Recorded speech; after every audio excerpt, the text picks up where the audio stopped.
আমি একাধিক জেনা করেছি, এখন আমার আল্লাহর কাছে ক্ষমা পাবো কি করলে? আল্লাহ তাআলা রহম করুক। অনেক ভাইরা আছেন বিভিন্ন পাপে লিপ্ত হওয়ার পর শয়তান তাদেরকে এত বেশি ভয় দেখায়, অতিরিক্ত ভয় দেখায়। ভয় যতটুকু আল্লাহকে পাওয়া দরকার তার চাইতে বেশি যদি পায় তাহলে বুঝতে হবে শয়তানে দেখাচ্ছে। ওটা কে দেখাচ্ছে? শয়তান দেখাচ্ছে। আপনি কোনো গুনাহে লিপ্ত হয়েছেন, যে কোনো গুনাহ, পৃথিবীতে এমন কোনো পাপ নাই যেটা মাপ চাইলে মাপ হয় না। এমন কোনো পাপ, এমনকি শিরকও নাই। শিরকের গুনাহ যদি করার পরে মাপ চায়, তওবা করে, মাপ হবে না? হবে না? তওবা ছাড়া মারা গেলে মাফ করবেন, এটা ভিন্ন বিষয়, কিন্তু তওবা করলে সেটাও মাফ হবে।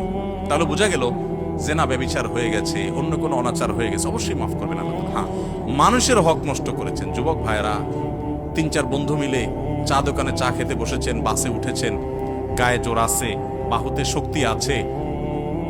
আমি এই জন্য বলি, 4-5 যুবক ছেলে ফেলে যখন চার দোকানে বসে তখন ওই টিবয়কে ডাকার টোন কিন্তু পাল্টে যায়। একা একা গেলে বিড়ালের মতো বলে, মামা 1 কাপ চা হবে? আর 4-5 জন গেলে কি বলে? এবারে চা দে। কথা কানে যায় না? কতক্ষণ ধরে বসে রয়েছি, কারণ আশপাশে বন্ধু বান্ধব চা আছে, শরীরে একটু ভাব আসছে, তাই না?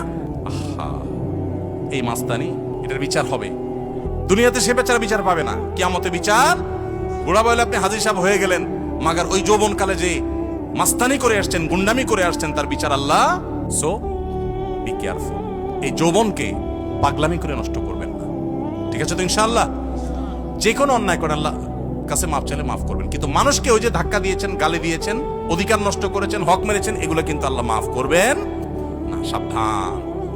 এই জন্য নবী করিম সাল্লাল্লাহু আলাইহি ওয়াসাল্লাম বলেছেন, সেদিন আসার আগে মাফ চেয়ে নাও, যেদিন কেউ কাউকে ছাড় দিবে না।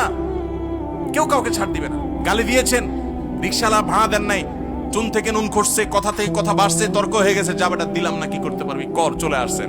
এটার ছাড় কিয়ামতের দিন হবে না। নবী সাল্লাল্লাহু আলাইহি ওয়াসাল্লাম বলেছেন, দুনিয়া থাকতে এগুলা মিটমাট করো, এই মামলা নিষ্পত্তি করো, তার হাত পায়ে ধরে মাপ চেয়ে এটাকে শেষ করে যাও। কিয়ামতের ময়দানে কেউ কাউকে ছাড়বে না। অন্য কোনো অন্যায় করেছেন, জেনা হয়ে গেছে, আল্লাহর কাছে মাপ চাইছেন, তওবা করছেন, লজ্জিত হয়েছেন, আর কখনো করেন না, ফিরে আসছেন, ইনশাআল্লাহ মাফ করবেন আল্লাহ তাআলা। আল্লাহ বলেছেন, লা তাকনাতু মির রাহমাতিল্লাহ, আল্লাহর রহমত থেকে নিরাশ হইও না।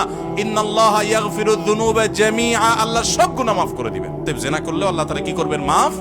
কিন্তু তওবা করতে হবে খাঁটি অন্তরে, আর করা যাবে না, অনুতপ্ত হতে হবে।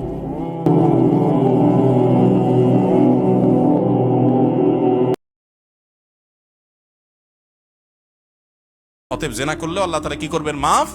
কিন্তু তওবা করতে হবে খাঁটি অন্তরে, আর করা যাবে না, অনুতপ্ত হতে হবে।